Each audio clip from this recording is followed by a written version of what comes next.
GMNA uses artificial intelligence for generated speech, visuals, and production. AI-generated content may contain errors. Please verify important information before making decisions or taking action.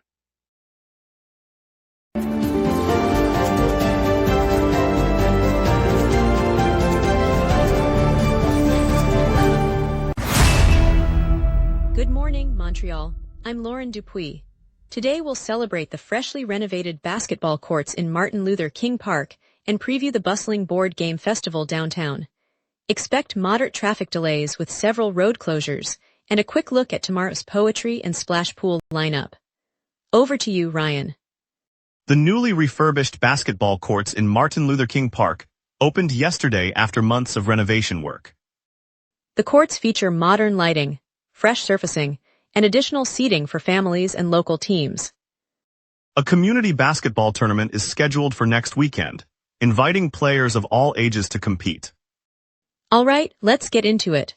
The renovated courts will host daily free open play sessions, starting tomorrow for all Montreal residents. Good morning, Montreal. Yesterday evening, the freshly renovated outdoor basketball courts at Martin Luther King Park in Montreal's Côte des Neiges opened to the public. The project, led by the non-profit Buckets and Borders, transformed the aging surface into a bright, resurfaced playing area complete with new hoops, lighting and seating. Sponsor contributions helped fund the upgrades, which the organization says are meant to boost neighborhood activity and give local youth a safe place to play. Residents gathered for a ribbon-cutting ceremony, where volunteers demonstrated drills and invited anyone interested to join a pickup game. Officials praised the effort as a tangible way to strengthen community ties and foster confidence through sport. The courts will now host regular leagues, after-school programs, and open-air tournaments, adding a fresh recreational option to the park's already busy summer schedule. Montreal's open-air board game festival draws crowds. Festival Ludique de Montreal, run by Quebec board game groups, opened its 3-day showcase in the Quartier Latin on Saturday evening. Visitors stroll through the park, sampling new tabletop titles and classics. Organizers note the open-air setting lets families, friends, and newcomers play under the summer sky. Attendance has risen steadily since the debut, reflecting a surge in board game enthusiasm across the province.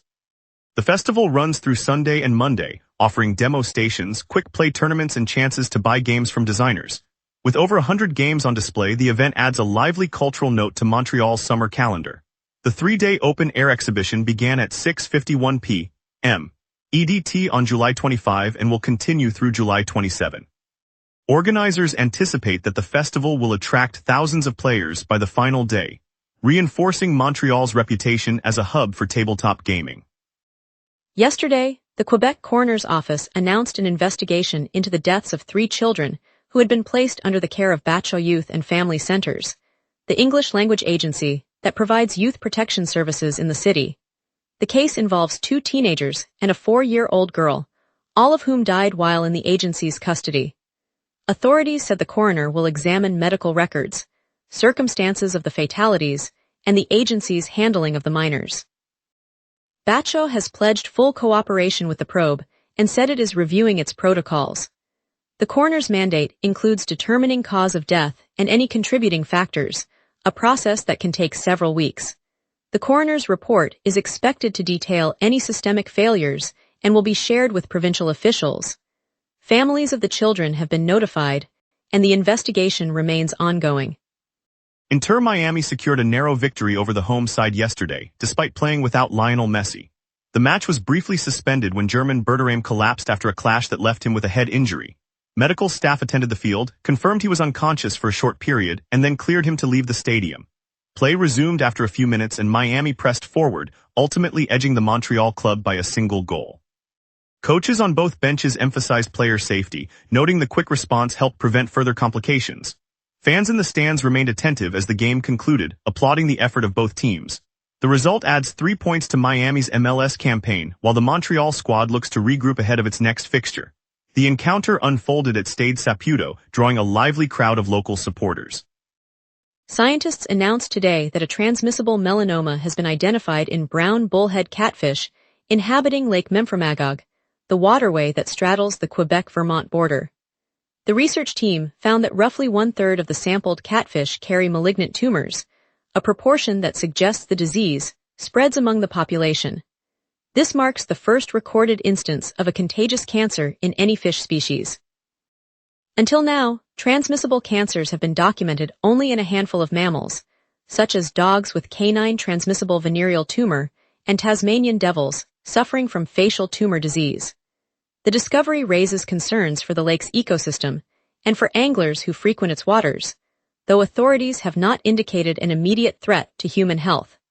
Further study will focus on how the tumor moves between individuals and whether it could affect other aquatic species. Later we'll hear how Bromont residents uncovered a 150-year-old time capsule, a piece of history beneath their streets. We will be right back. Watch the local sunset tonight at 6 p.m. for all your local Montreal news. If you run a venue, a comedy night, a concert, a fundraiser, you already know the hardest part isn't the show. It's selling the seats. Theaterfiller changes that. In minutes, you're set up with your own ticketing page, QR code delivery, and a door scanner. No technical headaches, no middleman taking a cut of your night. Your event, your tickets, your revenue. Go to theaterfiller.com and fill every seat. Welcome back, everyone. I hope you're feeling refreshed. Let's dive into today's headlines, and now Ryan Mercer will bring you the local stories. Two longtime Bromont residents, Rock Royer and David Thuriault, uncovered a sealed metal box while clearing a garden plot last week. The container, later identified as a time capsule, is estimated to be about 150 years old, placing its origin in the mid-19th century. Authorities have kept the contents under lock and key, while experts plan a careful opening, sparking curiosity among local schools and history buffs. Neighbors say the discovery adds a tangible link to the town's early days, reminding families of the layers of story beneath familiar streets. The find could eventually become part of community exhibits, offering a fresh glimpse into daily life, fashions, and news of a bygone era. For now, residents await the official reveal, hoping the artifacts will illuminate the town's roots. Yesterday, police responded to a stabbing in the downtown Ville-Marie district. A 45-year-old man was found with serious injuries after being attacked on a busy street near the central business corridor. Officers from the city's police service arrived within minutes, secured the scene, and provided emergency medical assistance before the victim was transported to hospital. The investigation remains ongoing, with detectives reviewing surveillance footage and canvassing nearby businesses for witnesses. Residents walking through the area this morning reported seeing an increased police presence, underscoring the heightened concern for safety in a neighborhood that normally sees heavy foot traffic from commuters and shoppers. The police service has not released further details about a suspect at this time.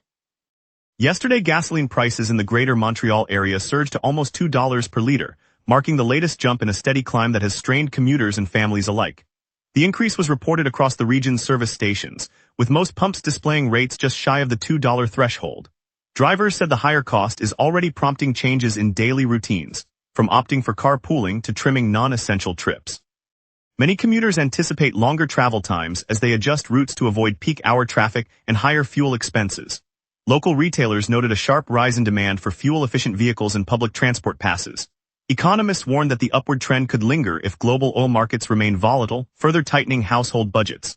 The Provincial Consumer Affairs Office confirmed the figures and urged shoppers to compare station prices before filling up. The Hamilton Tiger Cats head back to Percival Molson Stadium this Sunday for a second clash with the Montreal Alouettes. After opening the season together nearly 2 months ago, the rivals meet again under lights, offering fans another chance to see quarterback Tree Ford lead Hamilton's attack. The game promises a lively atmosphere, with local supporters expected to fill the stands and fill the streets around the venue. Ticket holders will enjoy a weekend outing that fits neatly between brunch plans and evening strolls along the river. Both clubs have used the early meeting to gauge strengths, so this showdown could shape playoff positioning as the campaign gains momentum. Kickoff is set for early afternoon, giving families and commuters alike an easy slot to catch the action before heading home later. 5 Montreal police officers have been suspended without pay for a period of 30 to 42 days after a court ruled their conduct during a 2018 pursuit was especially serious. The chase that year left a civilian with severe injuries, sparking a long-running investigation. The court's decision, handed down this July, keeps the officers off duty while the disciplinary process continues. Their suspension reflects the ongoing scrutiny of police tactics in high-speed chases and underscores the lasting impact on the injured victim's life. Families of the civilian have watched the case unfold for years, and the city's legal system remains engaged as the matter proceeds through further hearings. The magistrate emphasized that accountability in law enforcement actions is essential for public trust. The suspended officers will remain barred from duty until the stipulated period expires, pending any additional rulings. Let's get a look at your morning forecast with our meteorologist, keeping you ahead of the day. A southwesterly jet squeezes the upper trough, leaving Montreal under a warm, unsettled ridge today. On this date, Montreal once burned to 32.5 degrees Celsius back in 2020, a spike that rode the tail of a persistent heat dome across the Great Lakes. The chilling counterpart arrived in 2013 when temperatures slipped to 12.6 degrees, a rare Arctic air burst that followed a deepening trough from the north. By contrast, the climatological average for July 25th hovers around 26 degrees high and 18 degrees low, underscoring how today's forecast sits comfortably between those extremes. The live radar shows a blank canvas across southern Quebec, no echo returning from the St. Lawrence Basin. Upper-level ridging and a weak southwest jet keep the column of air stable, suppressing lift and moisture convergence. With pressure easing lower and no frontal boundary in sight, precipitation will stay absent through the day. That leaves us to focus on today's temperature rise and clear skies. At 7 this morning, Montreal sits under partly cloudy skies with a temperature of 18 degrees Celsius and a humidity of 85%. The air feels moist, dew point 16 degrees, while a gentle southerly breeze of 8 kilometers per hour drifts across the city.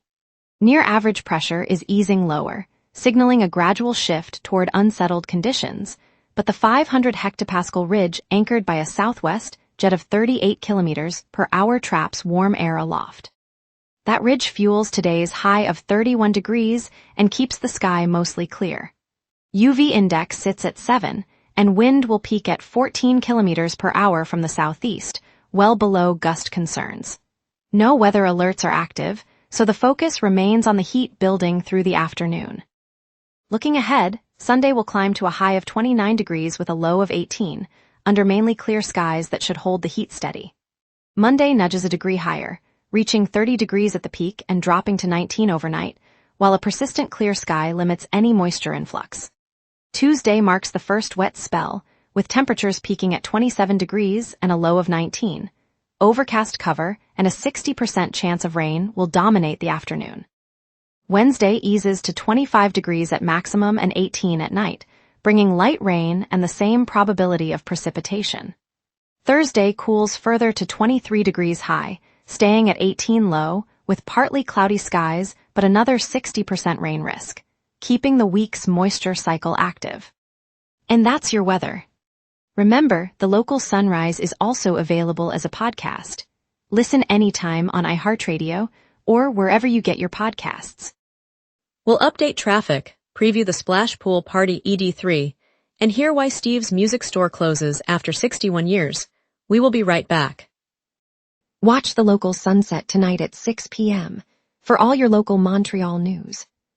Morning commuters, the biggest slowdown today is the northbound Louis-Hippolyte-Lafontaine Tunnel, closed for refurbishment with southbound traffic in contraflow. Expect a short delay and consider using the Descaries Expressway instead. On the Honoré-Mercier Bridge, roadwork and a truck traffic ban add a few minutes for eastbound drivers. The Bonaventure Expressway near the Victoria Bridge runs with one eastbound lane closed, causing backups toward the bridge. Westbound traffic on Clements Bridge is down to a single lane, creating a bottleneck downtown. Highway 520 traffic is diverted and lane width reduced, slowing flow through the work zone. The Descaries Expressway southbound between the interchange and Jean Talon Street is closed, with detours onto Descaries Boulevard. 2 of 4 southbound lanes between Gouin and Henry Bourassa Boulevards are shut, and one southbound lane on the service road between Tellier and Notre Dame is closed. All other major routes are moving freely, and no transit disruptions are reported this morning. Saskia Giorgini takes the stage at the Amphitheatre Fernand Lindsay today, delivering poetry-infused classical music for the Festival de l'Année, A Serene Sunrise soundtrack, and tickets are still on sale for a calm cultural start. The splash pool party at Repentigny's Rue Garnier invites families and friends to cool off with live DJ beats. Bring a towel, dip in the water, and enjoy a spontaneous burst of summer fun before lunch. Later this week, the Just for Laughs Festival presents the Jerry D. Gala at Théâtre Maisonneuve on July 28, promising sharp comedy and guest appearances from top Canadian comedians, a must-see night for anyone needing a good laugh.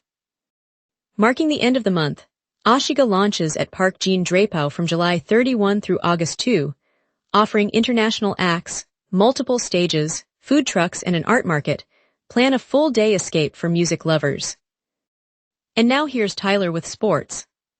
A tough weekend on the pitch for Montreal's soccer clubs. CF Montreal fell 1-0 at Stade Saputo Saturday night, courtesy of a Luis Suarez penalty for Inter Miami. And this one stings. Miami was without both Lionel Messi and Rodrigo de Paul, yet still walked out of Montreal with 3 points per Sportsnet. The result wasn't the only concern at Stade Saputo Saturday. Inter Miami forward Berterame left the match against CF Montreal by ambulance during the MLS contest. No further condition details are available at this hour, according to Sportsnet. The Montreal Roses also took a loss, falling 2-0 to AFC Toronto in Northern Super League action Thursday. Lauren Rowe and Kaylee Hunter each found the net in the second half for Toronto, lifting the visitors into sole possession of third place in the standings, per CBC Sports. Steve's Music Store on St. Catherine Street in downtown Montreal is preparing to close its doors after 61 years of serving the city's music lovers. Founded in 1965, the family-run shop grew into a regional chain before shrinking back to this iconic location, where generations could walk in, pick up a guitar, drum set, or violin, and hear the notes echo through the aisles. Today, rising online prices and streaming competition have made the brick and mortar model unsustainable. The loss means a quiet corner of the downtown cultural fabric will dim, and local musicians will miss a place that felt like a second rehearsal space. Steve's has always reminded us that Montreal's heartbeat is louder when we play together. Up next, we'll share the inspiring tale of Saskia Giorgini, whose poetry brings nobility and hope to our streets. Stay tuned. Coming up tonight at 6, the local sunset. Your neighborhood, your city, your news. From city hall decisions to the stories happening right on your street, we cover what matters most to Montrealers. Join us tonight at 6 p.m. on gmna for the local sunset, Montreal's evening newscast.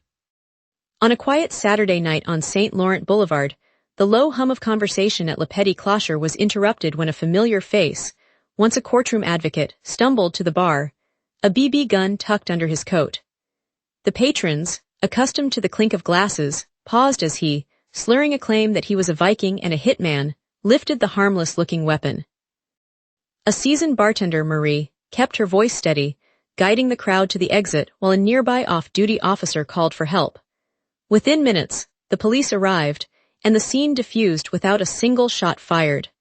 The community's calm response turned what could have been a frightening moment into a lesson in compassion and quick thinking. Yesterday, the court sentenced the former lawyer to 18 months of house arrest, a decision that underscores the importance of accountability while allowing him the chance to reflect behind closed doors. In the days that follow, the bar's regulars have organized a neighborhood safety workshop, turning the incident into a catalyst for collective care. Montreal's strength lies in moments like these, when neighbors look out for one another and turn a mishap into an opportunity for growth. From the lively cafes of the plateau, we turn our eyes eastward to the St. Lawrence, where a splash of history arrived this morning. The celebrated Italian tall ship Amerigo Vespucci glided into Quebec City's historic harbor, its towering masts unfurling crisp white sails against a crisp autumn sky. Families gathered along the cobblestones, children clutching tiny flags as the ship's crew stepped ashore, their uniforms a splash of navy and gold. The air was filled with the salty tang of the river and the soft hum of a brass band playing a traditional sea shanty, echoing off the stone facades of the old city. As the ship's bell rang, a local school choir joined in, their voices weaving a spontaneous chorus that linked Montreal's neighborhoods with the centuries-old maritime tradition. In that shared melody, strangers became neighbors, and the bustling metropolis felt a little closer to the river's edge. Moments like this remind us that community lives in the simple joy of coming together, no matter where the tide carries us. Thank you, Montreal, for joining us this morning. It was a pleasure sharing the surprise of Bromont residents uncovering a 150-year-old time capsule, a reminder of our rich history. Stay tuned for more stories tomorrow on the local Sunrise. Have a wonderful day. We look forward to greeting you bright and early again.